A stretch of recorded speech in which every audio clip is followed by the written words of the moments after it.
253 world cup ಇತಿಹಾಸದಲ್ಲೇ knockout ಮ್ಯಾಚ್ನಲ್ಲಿ ಇದುವರೆಗೆ ಯಾರೂ ಮಾಡಿರದ ದೊಡ್ಡ ಸ್ಕೋರ್. ಮೊದಲ ಇನ್ನಿಂಗ್ಸ್ ಮುಗಿದಾಗ ಎಲ್ಲರೂ ಒಂದೇ ಮಾತು ಹೇಳ್ತಿದ್ರು, ಈ ಪಂದ್ಯ ಆಲ್ರೆಡಿ ಭಾರತ ಗೆದ್ದಾಗಿದೆ ಅಂತ. ಆದರೆ ಮುಂದಿನ 20 ಓವರ್ಗಳಲ್ಲಿ ಏನಾಯ್ತು ಗೊತ್ತಾ? ಅದೇ ನಾಕೌಟ್ ಮ್ಯಾಚ್ನ ಎರಡನೆಯ ಅತಿದೊಡ್ಡ ಸ್ಕೋರ್ ಕೂಡ ಸೇಮ್ ಮ್ಯಾಚ್ನಲ್ಲೇ ಭಾರತದ ವಿರುದ್ಧ ಇಂಗ್ಲೆಂಡ್ ಮಾಡಿತು. ಕೇವಲ 40 ಓವರ್ ಒಳಗೆ ಎರಡೂ ತಂಡಗಳು ಸೇರಿ ಆಲ್ಮೋಸ್ಟ್ 500 ರನ್ ಮಾಡಿದ್ದವು. ಮೈದಾನದಲ್ಲಿದ್ದ ಪ್ರತಿಯೊಬ್ಬರಿಗೂ ಇದು ಸಾಮಾನ್ಯ ಪಂದ್ಯ ಅಲ್ಲ ಎಂಬುದು ಅರ್ಥವಾಗಿತ್ತು. ಈ ಪಂದ್ಯ ಇಷ್ಟು ಕ್ಲೋಸ್ ಹೋಗೋದಕ್ಕೆ ಕಾರಣ ಏನು? ಪಂದ್ಯವನ್ನು ತಲೆಕೆಳಗಾಗಿಸಿದ ಆ ಇಬ್ಬರು ಆಟಗಾರರು ಯಾರು ಗೊತ್ತಾ? ಈ ವಿಚಾರವನ್ನು ತಿಳಿಯೋದಕ್ಕೆ ಮುಂಚೆ ಚಾನೆಲ್ಗೆ ಸಬ್ಸ್ಕ್ರೈಬ್ ಆಗಿ ಬೆಲ್ ಐಕಾನ್ ಕ್ಲಿಕ್ ಮಾಡಿ.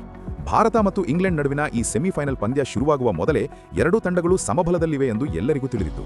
ಇಂಗ್ಲೆಂಡ್ ತಂಡದಲ್ಲಿ Jos Buttler, Phil Salt, Harry Brook, Jacob Bethell ಸೇರಿ ಬಲಿಷ್ಠ ಬ್ಯಾಟ್ಸ್ಮನ್ಗಳಿದ್ದರು.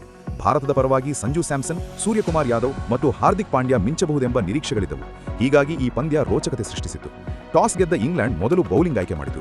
ಹೀಗಾಗಿ ಭಾರತ ಬ್ಯಾಟಿಂಗ್ ಆರಂಭಿಸಿತು. ಅಭಿಷೇಕ್ ಶರ್ಮಾ ಮತ್ತು ಸಂಜು ಸ್ಯಾಮ್ಸನ್ ಓಪನ್ ಮಾಡಲು ಕ್ರೀಸ್ಗೆ ಬಂದರು.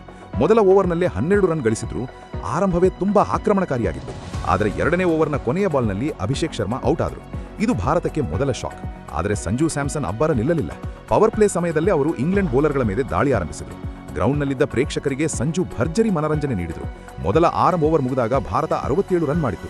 ಅದರಲ್ಲಿ ಸಂಜು ಸ್ಯಾಮ್ಸನ್ ಅವರೇ 41 ರನ್ ಗಳಿಸಿದ್ರು. ಪಂದ್ಯ ನಿಧಾನವಾಗಿ ಭಾರತದ ಕಡೆ ತಿರುಗುತ್ತಿತ್ತು. 8ನೇ ಓವರ್ನಲ್ಲಿ 19 ರನ್ ಮತ್ತು 9ನೇ ಓವರ್ನಲ್ಲಿ 20 ರನ್ ಗಳಿಸಿ ಭಾರತ ತಮ್ಮ ಅರ್ಧಶತಕವನ್ನು ಪೂರೈಸಿಕೊಂಡು ಸಂಜು 10ನೇ ಓವರ್ ಮುಗಿದಾಗ ಭಾರತ 119 ರನ್ ಗಳಿಸಲು ಸಹಕಾರಿಯಾದರು. 14ನೇ ಓವರ್ನಲ್ಲಿ 89 ರನ್ ಗಳಿಸಿದ್ದ ಸಂಜು ಔಟ್ ಆದರೂ ಕೂಡ ನಂತರ ಶಿವಂ ದುಬೆ, ತಿಲಕ್ ವರ್ಮಾ ಮತ್ತು ಹಾರ್ದಿಕ್ ಪಾಂಡ್ಯ ವೇಗವಾಗಿ ಕ್ಯಾಮಿಯೋಗಳನ್ನು ಆಡಿದರು. ಡೆತ್ ಓವರ್ನಲ್ಲಿ ಭಾರತೀಯ ಬ್ಯಾಟ್ಸ್ಮನ್ಗಳು ಸಂಪೂರ್ಣ ದಾಳಿ ನಡೆಸಿದರು. ಹೀಗಾಗಿ 20 ಓವರ್ ಮುಗಿದಾಗ ಭಾರತ 253 ರನ್ ಗಳಿಸಿ ನಾಕೌಟ್ ಇತಿಹಾಸದಲ್ಲೇ ಇದು ಅತಿ ದೊಡ್ಡ ಸ್ಕೋರ್ ಕಲೆ ಹಾಕಿತು. ಪಂದ್ಯ ಇಲ್ಲಿಗೆ ಮುಗಿತು. ಭಾರತ ಪಕ್ಕ ಸುಲಭವಾಗಿ ಫೈನಲ್ಗೆ ತಲುಪ್ತಾರೆ ಅಂತಲೇ ಎಲ್ಲರೂ ನಿರೀಕ್ಷೆ ಇತ್ತು. ಆದರೆ ಕಥೆಯ ರೋಚಕತೆ ಬೇರೆಯೇ ಇತ್ತು. ಇಂಗ್ಲೆಂಡ್ 254 ರನ್ ಗುರಿ ಬೆನ್ನಟ್ಟಲು ಕ್ರೀಸ್ಗೆ ಬಂದಿತು. ಆರಂಭದಲ್ಲಿ ಫಿಲ್ ಸಾಲ್ಟ್, ಬಟ್ಲರ್ ಮತ್ತು ಹ್ಯಾರಿ ಬ್ರೂಕ್ ಔಟ್ ಆದರು. ಭಾರತ ಪಂದ್ಯವನ್ನು ಸಂಪೂರ್ಣವಾಗಿ ಹಿಡಿದಿಟ್ಟುಕೊಂಡಿತು. ಹೀಗಾಗಿ ಪವರ್ ಪ್ಲೇನಲ್ಲಿ 68 ರನ್ ಗಳಿಸಿದರೂ ಸಹ ಇಂಗ್ಲೆಂಡ್ 3 ಪ್ರಮುಖ ವಿಕೆಟ್ಗಳನ್ನು ಕಳೆದುಕೊಂಡಿತು. ಆದರೆ ನಂತರ ಜೇಕಬ್ ಬೆಥೆಲ್ ಆಡಿದ ಆಟ ಇಂಗ್ಲೆಂಡ್ ತಂಡಕ್ಕೆ ಪಂದ್ಯವನ್ನು ಜೀವಂತವಾಗಿರಿಸಿತು. ಭಾರತದ ಬೌಲರ್ಗಳ ಮೇಲೆ ಅಕ್ಷರಶಃ ದಾಳಿ ಮಾಡಿದರು. 14 ಓವರ್ಗೆ ಇಂಗ್ಲೆಂಡ್ 177 ರನ್ ತಲುಪಿತು. ಅಲ್ಲಿಯವರೆಗೆ ಸುಲಭ ಜಯದ ನಿರೀಕ್ಷೆಯಲ್ಲಿದ್ದ ಭಾರತದ ಫ್ಯಾನ್ಸ್ಗಳಿಗೆ ಹಾಗೂ ಮೈದಾನದಲ್ಲಿದ್ದ ಪ್ರತಿಯೊಬ್ಬರಿಗೂ ಕಾಡಿದ್ದು ಒಂದೇ ಪ್ರಶ್ನೆ: ಕೇವಲ 253 ರನ್ ಸಾಕಾಗುತ್ತಾ? ಕೊನೆಯ 6 ಓವರ್ಗೆ ಇಂಗ್ಲೆಂಡ್ಗೆ 80 ರನ್ ಬೇಕಿತ್ತು. ಜೇಕಬ್ ಬೆಥೆಲ್ ಇನ್ನೂ ಅಂಕಣದಲ್ಲಿದ್ದರು.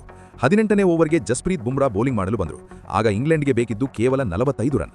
ಆ ಓವರ್ನಲ್ಲಿ ಬುಮ್ರಾ ಬಿಟ್ಟು ಬೇರೆ ಯಾರೇ ಮಾಡಿದ್ರೂ ಬಹುಶಃ ಇಂಗ್ಲೆಂಡ್ ಪಂದ್ಯ ಗೆಲ್ಲೋದನ್ನು ತಡೆಯೋಕೆ ಆಗ್ತಿರಲಿಲ್ಲ. ಆದರೆ ಬುಮ್ರಾ ಪಂದ್ಯದ ದಿಕ್ಕನ್ನೇ ಬದಲಾಯಿಸಿದರು. 6 ಬಾಲ್ಗಳಲ್ಲಿ ನೀಡಿದ್ದು ಕೇವಲ 6 ರನ್, ಒಂದೇ ಒಂದು ಬೌಂಡ್ರಿ ಇಲ್ಲ. ಇದು ಈ ಪಂದ್ಯದ ಟರ್ನಿಂಗ್ ಪಾಯಿಂಟ್. ಹೀಗಾಗಿ 19ನೇ ಓವರ್ ಮೊದಲನೇ ಬಾಲ್ನಲ್ಲಿ 2 ರನ್ ಗಳಿಸಲು ಪ್ರಯತ್ನಕ್ಕೆ ಮುಂದಾಗಿ ಜೇಕಬ್ ಬೆಥೆಲ್ ರನ್ಔಟ್ ಆಗಿದ್ರು. T20 ವಿಶ್ವಕಪ್ನ ಎರಡನೆಯ ವೇಗದ ಶತಕ ಬಾರಿಸಿ 105 ರನ್ ಗಳಿಸಿದ್ದ ಜೇಕಬ್ ಬೆಥೆಲ್ ಬುಮ್ರಾ ಬಿಟ್ಟು ಉಳಿದ ಎಲ್ಲ ಬೌಲರ್ಗಳ ಎಕಾನಮಿ 10ಕ್ಕಿಂತ ಹೆಚ್ಚಾಗಿರುವ ಹಾಗೆ ಮಾಡಿದ್ರು. ಕೊನೆಯ ಕ್ಷಣದವರೆಗೆ ಹೋರಾಡಿದ ಇಂಗ್ಲೆಂಡ್ ಕೊನೆಗೆ 7 ರನ್ ಅಂತರದಲ್ಲಿ ಸೋಲು ಕಂಡಿದೆ. ಈ ಪಂದ್ಯ T20 ವಿಶ್ವಕಪ್ ಇತಿಹಾಸದಲ್ಲೇ ಅತ್ಯಂತ ರೋಚಕ ಸೆಮಿಫೈನಲ್ ಪಂದ್ಯಗಳಲ್ಲಿ ಒಂದಾಗಿ ಉಳಿಯಿತು. Man of the match Sanju Samson ಆಗಿದ್ರು. ಆದರೆ ಸಂಜು, ಈ ಪ್ರಶಸ್ತಿ ನನಗಲ್ಲ, ಇದು ಬುಮ್ರಾ ಅವರಿಗೆ ಸಿಗಬೇಕಿತ್ತು. ಅವರು ಮಾಡಿದ ಆ ಒಂದು ಓವರ್ ಇಲ್ಲದಿದ್ರೆ ನಾವು ಈ ಪಂದ್ಯ ಗೆಲ್ಲುತ್ತಿರಲಿಲ್ಲ ಅಂತ ಹೇಳಿದರು. ಸ್ನೇಹಿತರೆ, ಜಸ್ಪ್ರೀತ್ ಬುಮ್ರಾ ಮತ್ತು ಜೇಕಬ್ ಬೆಥೆಲ್ಗೆ ನಿಮ್ಮ ಶ್ಲಾಘನೆಯನ್ನು ಕಮೆಂಟ್ನಲ್ಲಿ ತಿಳಿಸಿ. ವಿಡಿಯೋಗೆ ಲೈಕ್ ನೀಡಿ, ನಿಮ್ಮ ಸ್ನೇಹಿತರಿಗೂ ಶೇರ್ ಮಾಡಿ.